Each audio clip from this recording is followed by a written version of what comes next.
Hop. Normalement, vous voyez bien l'écran. Si tout va bien, on va Oui, on le recommencer. voit. Voilà, donc ça marche, parfait, impeccable. Alors, beh, l'idée, c'est de faire peut-être rapidement un petit tour de présentation qui nous sommes. Alors, beh, du coup, nous sommes les Transitions Pro Île-de-France, plus connus pendant 36 ans sous le nom des FONGECIF. Donc, effectivement, les FONGECIF n'ont pas disparu avec la réforme, ils ont juste changé de nom. Et du coup, depuis le 1er janvier 2020, on est devenus les Transitions Pro, qui reste une structure paritaire comme avant, agréée par l'État, et on va retrouver une structure par région.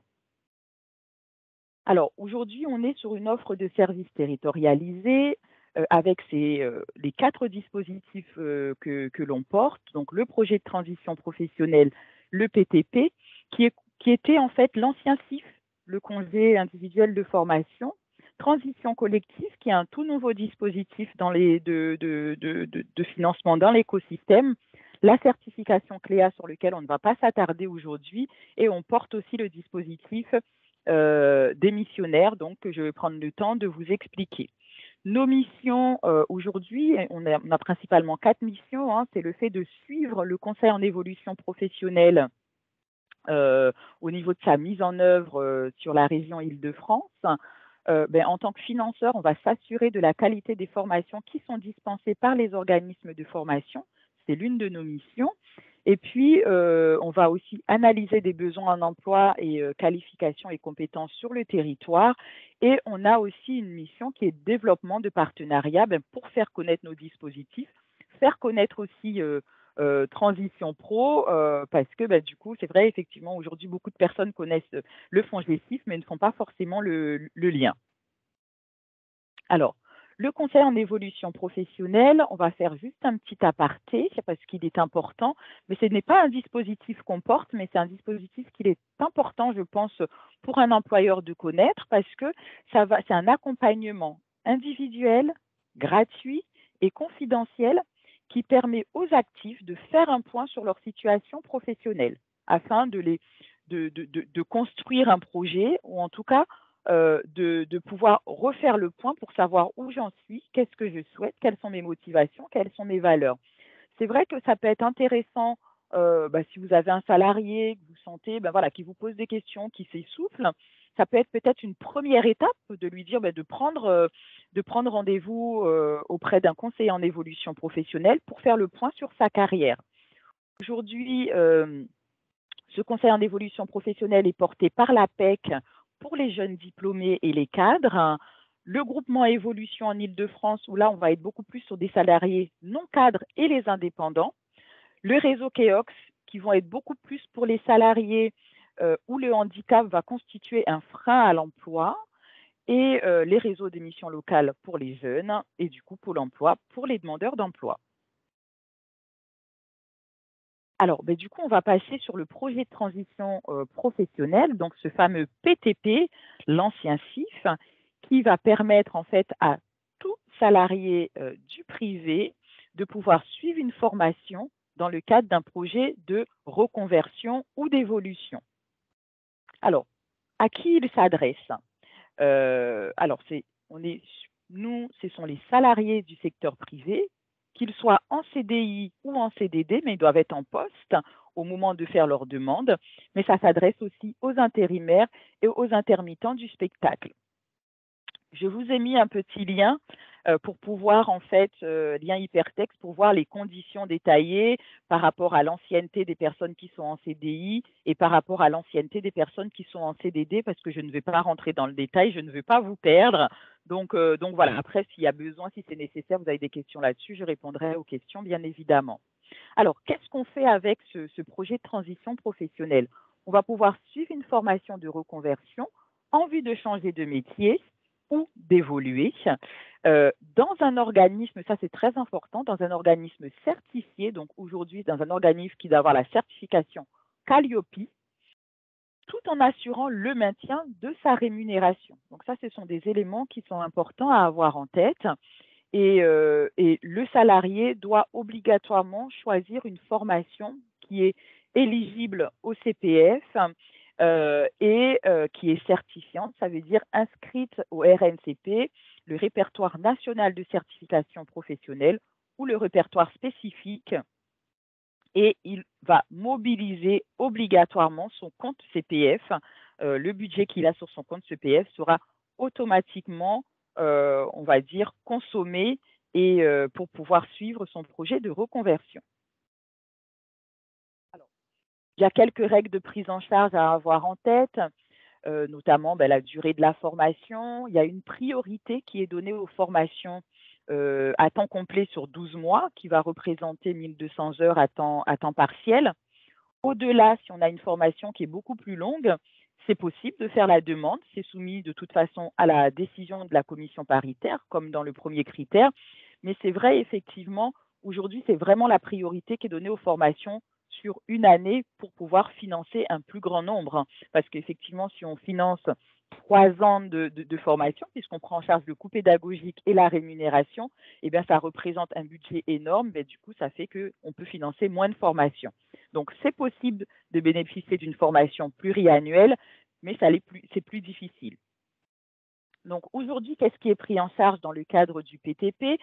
Donc, les frais pédagogiques, hein, donc on a le coût pédagogique de la formation, donc on peut financer jusqu'à, comme vous le voyez, jusqu'à 18 000 € hors taxes, et avec un taux horaire, il y a ces deux éléments-là à avoir en tête, avec un taux horaire de 27,45 €. Au niveau de la rémunération, on prend 100% de la rémunération s'il y a une rémunération inférieure à 2 SMIC. Si la rémunération est supérieure à 2 SMIC, on ne prendra que 90%. Le salaire est maintenu pendant toute la durée de la formation et du stage pratique. Alors, le stage pratique, c'est effectivement s'il ne s'effectue pas dans l'entreprise d'où vient le candidat. Donc, il peut aussi y avoir des frais annexes. Si vous souhaitez le document, ce sont des éléments que je peux partager, qu'on pourra aussi vous envoyer à l'issue de cette présentation.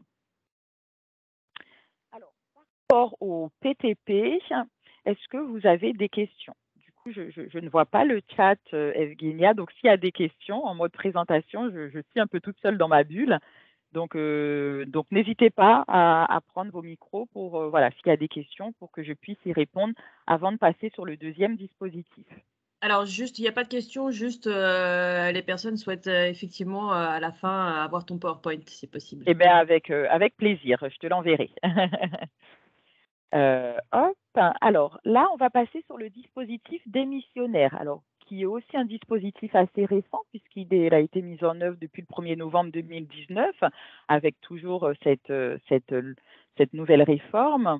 Alors, c'est quoi ce dispositif démissionnaire? C'est en fait la possibilité de bénéficier des allocations chômage après avoir démissionné, soit pour préparer un projet de création ou de reprise d'entreprise, soit pour suivre une formation en vue de changer de métier. Je vais vous donner un petit peu comment ça fonctionne. Pour qui? Ce dispositif va s'adresser donc toujours aux salariés du secteur privé en CDI, justifiant de 5 ans d'activité continue, ce qui doit représenter 1300 heures. Alors, quand on dit continu, c'est très important d'avoir ces éléments. Sur ces 5 ans, je peux avoir changé d'employeur, mais il ne doit pas y avoir plus de 2 jours d'interruption. Un exemple, parce que c'est quand même très cadré, j'ai terminé avec l'employeur A le vendredi. Les 2 jours d'interruption, c'est samedi, dimanche. Lundi, je dois avoir démarré une nouvelle activité chez un nouvel employeur. Donc, ça, c'est cette dimension-là, elle est assez importante sur les 5 ans, c'est vraiment continu. Et surtout, je dois en fait avoir un projet de reconversion qui va nécessiter obligatoirement une formation, soit pour créer une entreprise, soit pour justement me reconvertir en tant que salarié sur un autre métier. 4 étapes dans la construction de ce dispositif. La première étape, via le site qui est communiqué en dessous, le salarié doit vérifier qu'il remplit bien ces conditions d'éligibilité. Il faut savoir qu'on est sur un dispositif, en fait, sur du déclaratif dans un premier temps. Donc, il doit vérifier qu'il a bien ses 5 ans. Alors, autant, ça je ne l'ai pas précisé, autant dans le dispositif précédent, donc le PTP, autant le faire appel au conseiller en évolution professionnelle n'est pas obligatoire, mais fortement recommandé. Autant sur ce dispositif, c'est une obligation pour le salarié d'être accompagné par un conseiller en évolution professionnelle avant de déposer son dossier chez nous. Je vais vous expliquer par la suite. Étape 2, donc avant la démission, ça veut dire que le salarié, il doit donc vérifier les conditions d'éligibilité, prendre contact avec le CEP, donc le conseil en évolution professionnelle, pour affiner ou pour élaborer son projet. Et du coup, son projet, il va le transmettre à nous, donc Transition Pro. Donc, ce projet va passer auprès d'une commission paritaire qui va valider le caractère réel et sérieux de ce projet. Et si effectivement, Transition Pro, la commission paritaire estime qu'effectivement, on a un projet solide qui tient la route, donc là, va donner un avis favorable à ce salarié pour pouvoir démissionner. Et après, il va démissionner selon je dirais, les critères légaux du démission avec les préavis, mais sauf qu'en s'inscrivant à Pôle emploi, avec cette attestation, il pourra bénéficier du chômage si bien évidemment s'il remplit bien les conditions de 5 ans d'activité continue. Ça veut dire que à un moment donné, il n'y a personne qui va vérifier les conditions. On va l'informer des conditions. C'est vraiment au salarié d'être vigilant vraiment sur ces 5 ans d'activité continue. Parce que le risque, par exemple, de ne pas avoir ces 5 ans et d'en être conscient et de vouloir quand même aller au bout de la démarche, nous, on va attester qu'il a effectivement un projet à caractère réel et sérieux, mais sauf que derrière, Pôle emploi va lui dire, vous ne remplissez pas les conditions. Donc, c'est vrai qu'il faut vraiment faire attention. C'est pour ça que c'est important de se faire accompagner, entre autres, par un conseiller en évolution professionnelle qui fait un petit rappel vraiment de tous ces éléments, qui revérifie avec le salarié, s'il le souhaite, ces éléments. Alors, c'est un petit peu ce que je vous disais. Donc, il y a le projet du salarié. Donc, ce projet, il va le soumettre à notre instance. Et du coup, si effectivement on a un projet à caractère réel et sérieux, la commission va délivrer une attestation et ce salarié pourra s'inscrire à Pôle emploi et donc pourra bénéficier du chômage le temps de mettre en place son projet. Alors là, c'est un petit peu les étapes que ça reprend. J'essaie de faire quelque chose d'assez simple pour ne pas vous noyer ce matin. Donc, on a 3 acteurs qui interviennent pour les salariés dans ce dispositif. Donc, le conseil en évolution professionnelle, qui est la première étape avec laquelle le salarié va élaborer son projet, donc son projet de reconversion ou de création d'entreprise. À l'issue, il va déposer son dossier auprès de nos services Transition Pro. Ce dossier passe en commission et si la commission estime qu'on a affaire à un projet solide qui tient la route, donc là, il va y avoir une attestation donc, du caractère réel et sérieux de son projet et il va pouvoir s'inscrire après la démission, s'inscrire à Pôle emploi et bénéficier de l'ARE. Alors, pourquoi dans le dispositif, dans le diapo, c'est marqué l'attribution ou non de l'ARE? Avec l'attestation, il a l'ARE, mais il faut qu'il ait aussi Pôle emploi, comme je vous le disais, vérifie bien les conditions d'éligibilité, notamment ces 5 ans d'activité sans interruption. Donc voilà, donc ce dispositif implique le CEP, Transition Pro et Pôle emploi. Est-ce que vous avez des questions éventuelles sur ce dispositif démissionnaire? Alors, il y avait une question, mais je ne suis pas sûre que ce soit sur le démissionnaire parce que je ne l'avais pas vu. L'employeur peut-il refuser la formation via transition? Alors, je ne sais pas si c'est clair. Alors, je pense que c'est peut-être par rapport notamment au PTP. Est-ce que l'employeur peut refuser? La personne peut le préciser à l'oral, si c'est ça, moi c'est ce que j'en comprends, donc n'hésitez pas à le préciser si je réponds à côté. c'est est-ce que vous avez le droit peut-être de refuser Oui, la demande d'autorisation d'absence? c'était pour savoir si l'employeur, en fait, pouvait refuser une formation via Transition Pro ou s'il était obligé d'accepter. Alors, l'employeur ne peut pas refuser le contenu d'une formation. L'employeur peut, alors, c'est pas refuser, l'employeur peut reporter une demande d'autorisation d'absence parce que D'accord. dans le cadre du PTP, le salarié, il doit vous faire une demande d'autorisation d'absence si la formation se déroule sur le temps de travail. Et donc, dans ce cadre-là, vous avez le droit, en fait, de reporter jusqu'à 9 mois parce que la période demandée ne vous arrange pas, va perturber peut-être l'activité de l'entreprise. Donc, ça, vous avez le droit de reporter dans un délai jusqu'à 9 mois. Donc, je l'ai mis en annexe. Donc, vous n'avez pas le droit de refuser, mais vous avez le droit à un report une fois jusqu'à 9 mois et qui doit être justifié. D'accord. J'ai une question aussi par rapport au dispositif démissionnaire. Quand vous dites qu'il faut avoir 5 ans consécutifs, du coup, une femme qui aurait pris un petit congé parental, elle ne pourra pas? Alors, une femme qui aurait pris un congé parental, en théorie, je vais vous faire une première réponse, mais je prendrai le temps d'aller vérifier et j'enverrai ça à Evgenia par mail. Pour Oui, moi, dans la mesure où vous êtes toujours dans l'entreprise et vous êtes salarié de l'entreprise, vous aurez vos 5 ans d'ancienneté, puisqu'on ne va pas d'accord. regarder, puisque vous restez salarié de l'entreprise. Donc, c'est la première réponse que j'aurais envie de vous apporter, mais je vais quand même aller vérifier et j'apporterai l'élément de réponse par écrit avec le support à Evgenia. Mais pour moi, dans la mesure, même s'il n'y a pas d'interruption de contrat, quand vous prenez un congé parental, votre contrat, il est suspendu, mais il Oui. court toujours. Donc, Mm. pour moi, il n'y a pas d'interruption. Donc, pour moi, vous êtes tout à fait éligible au dispositif. Il n'y a pas d'interruption. Mais je préfère quand même aller vérifier parce que vous me mettez le petit doute. Je préfère quand D'accord. même aller vérifier et j'apporterai les éléments par écrit. Mais pour moi, effectivement, vous êtes totalement éligible parce que il n'y a pas d'interruption du contrat de travail, en fait, quand on est en congé parental. D'accord, merci. Je vous en prie. Alors, Maudeline, pour rebondir, il y avait également une question je pense que tu viens d'y répondre.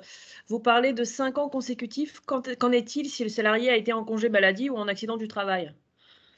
Alors, pareil, ça va être un petit peu la même chose. Je vais quand même aller revérifier pour apporter une réponse avec certitude, mais dans la mesure où il n'y a pas d'interruption du contrat de travail, à aucun moment, ces éléments-là, en fait, ne vont se voir. Donc, la personne ne sera pas pénalisée par rapport à ça. Mais encore une fois, j'ai un tout petit doute et j'apporterai les éléments par écrit avec le support.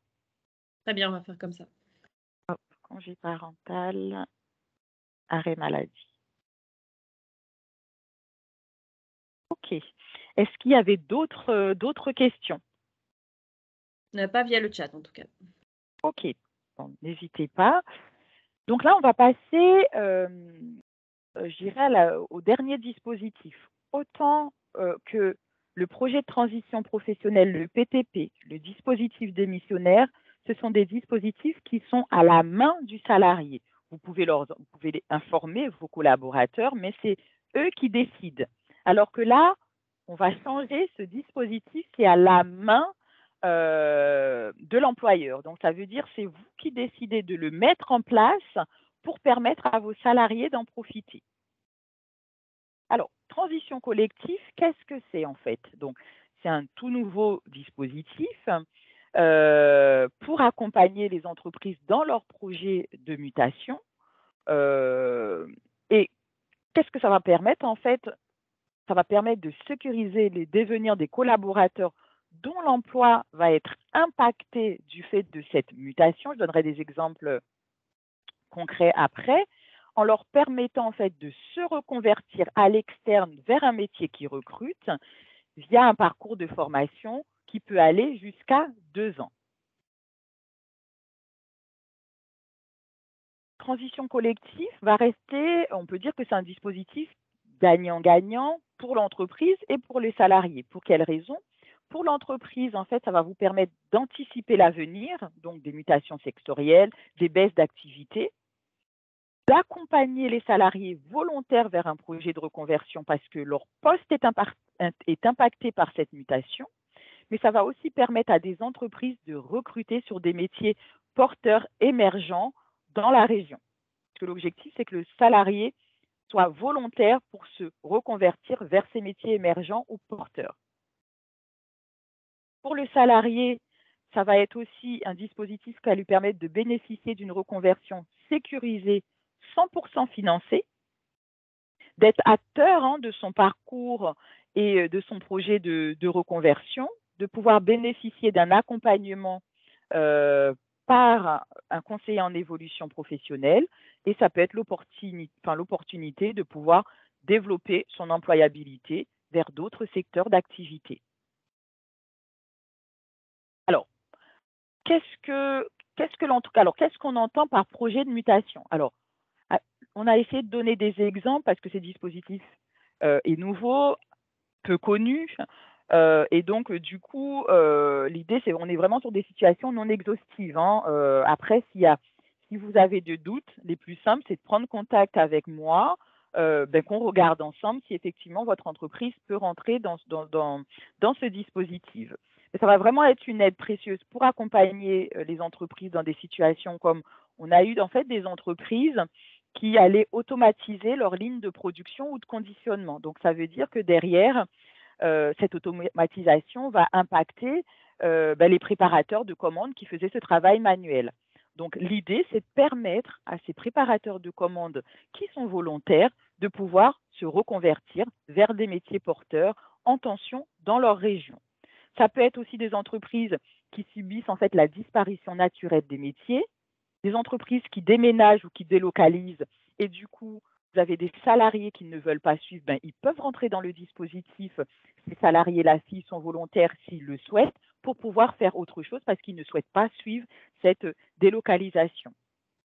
Les entreprises qui sont en activité partielle de longue durée, du coup qui n'ont pas de visibilité, on peut aussi permettre aux salariés de pouvoir aller faire autre chose si tel est leur choix. Et ça, c'est assez nouveau parce qu'il y a eu 2 volets dans ce dispositif. Il y a eu un deuxième volet qui a été revu tout récemment, le 7 février, qui va permettre aussi aux entreprises qui sont concernées par une démarche de rupture conventionnelle collective. Alors, c'est ce que je vous disais, on a 2 dispositifs. Alors, je vais essayer de ne pas trop vous embrouiller, mais on a 2 dispositifs pour accompagner les entreprises et les salariés. On va dire qu'il y a 2 volets. Vous verrez bien qu'on a mis avec des couleurs différentes parce qu'il y a des petites nuances. Tout ce que je viens de vous dire auparavant est valable pour les 2 dispositifs, mais là, on va essayer de voir un petit peu ce qui les différencie. Donc, on va voir le premier dispositif, donc transition collective Transco, premier volet.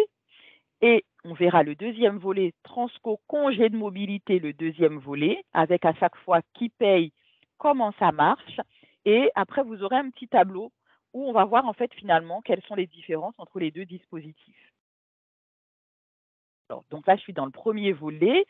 En fait, qui paye, comment ça marche? C'est selon la taille de l'entreprise, l'État va prendre en charge la rémunération chargée du salarié en reconversion et les coûts pédagogiques jusqu'à 24 mois de formation. Donc ça, c'est pour le premier volet.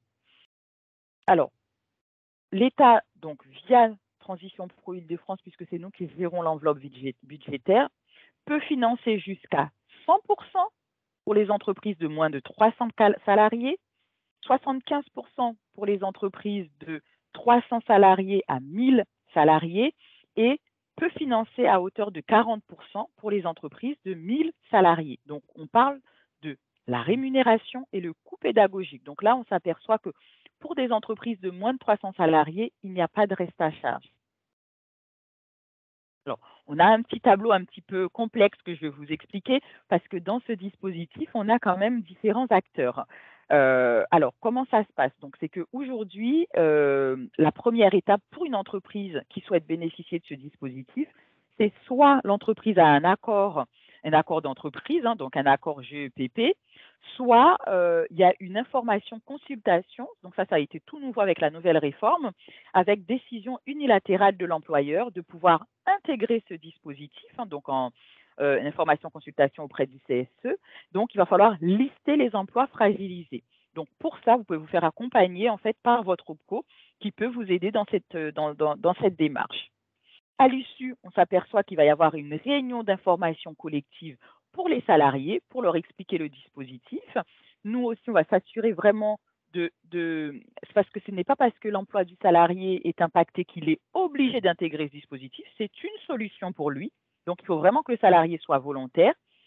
Dans ce premier volet, l'accompagnement par le conseil en évolution professionnelle est obligatoire pour l'aider à construire son projet. Et après, au niveau des différentes étapes, il va déposer son dossier de demande de financement chez nous. Il va y avoir une validation de son projet s'il a un projet qui est cohérent, qui tient la route. Il part en formation.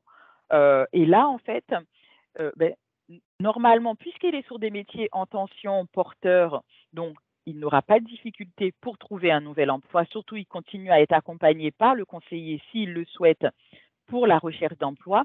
Et avec ce dispositif, en fait, nous avons l'appui des plateformes territoriales où leur rôle, en fait, c'est vraiment de relier les entreprises d'origine, en fait, donc qui sont sur le point, qui subissent des projets de mutation, aux entreprises recruteuses. Par contre, il faut quand même se le dire, c'est que dans ce premier volet, à l'issue de son parcours de formation, si le salarié n'a pas trouvé d'emploi, il revient dans l'entreprise. C'est un petit peu comme le PTP, il revient dans l'entreprise et l'employeur doit lui proposer soit son poste ou un poste équivalent. Alors, est-ce qu'il y a des questions sur ce premier volet ou est-ce que vous souhaitez que j'aborde le deuxième volet et on fait les questions à l'issue? Alors, il y a une question. Les charges sociales restent-elles à charge? À la charge de l'employeur, je suppose. Non, nous sommes dans la rémunération chargée. Ça veut dire qu'on prend vraiment tout en charge. Alors, ce deuxième volet qui est tout récent, puisque du coup le dispositif a évolué depuis 1 an, parce que voilà, effectivement, on a vu un petit peu son application sur le terrain. Congé de mobilité, on va voir un petit peu la même chose. Là, on va voir un petit peu ce qui change. C'est que là, donc il doit obligatoirement, donc ça, on va le voir aussi au travers du dispositif, il va y avoir obligatoirement en fait, il va falloir qu'il y ait un congé de dans le cadre du congé de mobilité, il va falloir qu'il y ait un accord GEPP, c'est pour ça que je passe là-dessus, ou un accord de rupture conventionnelle collective pour intégrer ce deuxième volet, qui paye la rémunération donc chargée toujours. Donc là, si vous voulez, vous avez donc exonéré des charges patronales. Donc l'employeur prend en charge 65% du salaire brut du salarié. Et Transition Pro Île-de-France va compléter si nécessaire pour que le salarié, dans le cadre de ce volet, puisse atteindre son salaire net. Donc, il n'y a pas de perte de salaire pour le salarié. Au niveau du coût pédagogique de la formation, c'est un petit peu la même chose. Vous allez avoir, c'est en fonction en fait de la taille de l'entreprise. C'est le même système qu'avant. Donc, pour les entreprises de moins de 300 salariés, il n'y a pas de reste à charge. Et sinon, pour les autres, il va y avoir, en fonction de la taille de l'entreprise, un reste à charge. On a un petit peu les mêmes schémas, mais attention, les choses changent un petit peu. Tout à l'heure, lors de la première étape, pour le premier volet, je vous disais qu'il fallait soit un accord GEPP ou éventuellement une information consultation auprès du CSE avec décision unilatérale de l'employeur pour intégrer ce dispositif. Alors que là, quelle que soit la taille de l'entreprise, il y aura obligatoirement un accord GEPP ou un accord RCC, rupture conventionnelle collective. Et donc après, on va être un petit peu sur les mêmes, je dirais le même fonctionnement. C'est que on va informer le salarié, mais l'information en fait par le conseil en évolution professionnelle n'est pas obligatoire, c'est facultatif parce qu'on peut penser en fait dans le cadre du congé de mobilité qu'il y a une autre structure en général qui intervienne, il y a un autre cabinet, donc c'est pour ça que ce n'est pas obligatoire. Le salarié, s'il le souhaite, peut se faire accompagner par le CEP. Dans ce volet-là, ce n'est pas obligatoire pour les mêmes raisons que je viens de citer, mais c'est fortement recommandé puisque du coup, il va pouvoir le suivre tout le long de son parcours. Le salarié toujours va déposer son dossier auprès de Transition Pro, il obtient son financement. Par contre, dans le cadre de Transco congé de mobilité, à l'issue du congé de mobilité, il y a une rupture du contrat. Ça, c'est convenu dès le départ, il y a une rupture du contrat. Donc là, le salarié, qu'il ait ou pas trouvé un nouvel emploi, il y aura rupture du contrat de travail. Mais de toute façon, il est accompagné, s'il le souhaite, par le CEP. Il a choisi une reconversion vers des métiers porteurs dans sa région. Donc, c'est des métiers en théorie sur lesquels il n'y a pas de chômage. Et on a toujours l'appui des plateformes territoriales qui sont aussi là pour pouvoir faire le lien avec les entreprises qui ont des besoins. L'idée de ce dispositif, c'est finalement ne pas passer, que ce soit le premier volet ou le deuxième volet, ne pas passer vers la case chômage. Alors, là, on a un petit schéma qui permet peut-être de faire un petit peu le point entre les deux. C'est que d'un côté, on va avoir transition collective Transco, le premier volet, et d'un autre côté, on va avoir Transco congé de mobilité, donc ce que j'ai appelé moi dans mon discours le deuxième volet pour vous aider à vous y retrouver. Accord d'entreprise, on s'aperçoit que dans transition collective Transco premier volet, pour les entreprises de moins de 300, on n'est plus obligé d'avoir un accord d'entreprise. Ce n'est plus obligatoire. Par contre, il reste obligatoire pour les entreprises supérieures à 300 salariés, alors que dans le congé de mobilité, on s'aperçoit que c'est obligatoire d'avoir un accord GEPP, gestion des emplois et des parcours professionnels, ou un accord RCC. Public cible. D'un côté, dans le premier volet, c'est les salariés en CDD, en CDI intérimaire. Dans le congé de mobilité, c'est uniquement les salariés qui sont en CDI. L'information collective avec la présence du CEP est obligatoire dans le premier volet et facultative dans le Transco Mobilité. L'accompagnement avec le CEP est obligatoire dans le premier volet et fortement recommandé dans le congé de mobilité. Et après la formation, c'est là qu'on voit vraiment la différence entre les deux dispositifs. C'est après la formation, dans le premier volet, il y a rupture de contrat par tout moyen ou retour dans l'entreprise, le temps de trouver un nouvel emploi, alors que dans le congé de mobilité, il va y avoir rupture du contrat de travail. Voilà, je ne sais pas si vous avez du coup des questions sur ce dispositif transition collective. En tout cas, avant de répondre aux questions, du coup, vous avez mes coordonnées. Donc, du coup, comme je suis Madame Noël, j'ai quand même laissé les coordonnées de mon collègue parce qu'on est deux chargés de développement pour Transition Pro sur l'Île-de-France. Hein, donc, voilà, vous pouvez prendre contact avec moi ou mon collègue. Et vous allez trouver en annexe, en fait, les priorités de financement dans le cadre du PTP que je vous ai mis. C'est important de savoir un petit peu comment sont analysés ces dossiers. Et là, ça rejoint la question qu'on avait portée, est-ce que l'employeur peut refuser? Donc ça, effectivement, on a dit on peut reporter dans une limite de 9 mois. Et là, vous avez en fait les conditions pour réaliser avec les conditions d'ancienneté, plus le lien hypertexte que je vous ai mis dans le dispositif. Et là, c'est plus par rapport à transition collective. C'est pour les entreprises, il y a un tutoriel sur l'accord GEPP. Alors, du coup, il n'est plus à jour. On n'a pas encore eu le temps de le mettre à jour. Pourquoi? Parce qu'avec le deuxième volet, forcément, il y a des choses qui changent. Donc, vous nous en excuserez. On est en train de travailler dessus. Et vous avez aussi la liste des métiers porteurs en Île-de-France.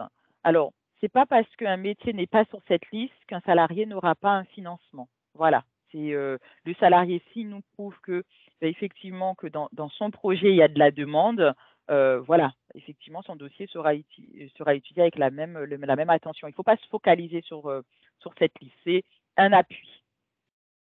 Et je vous ai parlé des plateformes. Ça vous permet en fait d'avoir qui sont les plateformes éventuellement en Île-de-France qui ont un rôle, en fait, d'un côté, ils vont identifier les entreprises. Alors, j'aime pas ce mot, mais pourtant, c'est bien dans les dispositifs qui décrutent, hein, donc qui sont en pleine mutation, et des entreprises qui vont recruter. C'est vraiment leur rôle, un des rôles qu'ils ont, entre autres, de faire connaître le dispositif sur les territoires. Donc, est-ce que je reviens du coup sur cette partie-là pour savoir si vous avez des questions par rapport à transition collective?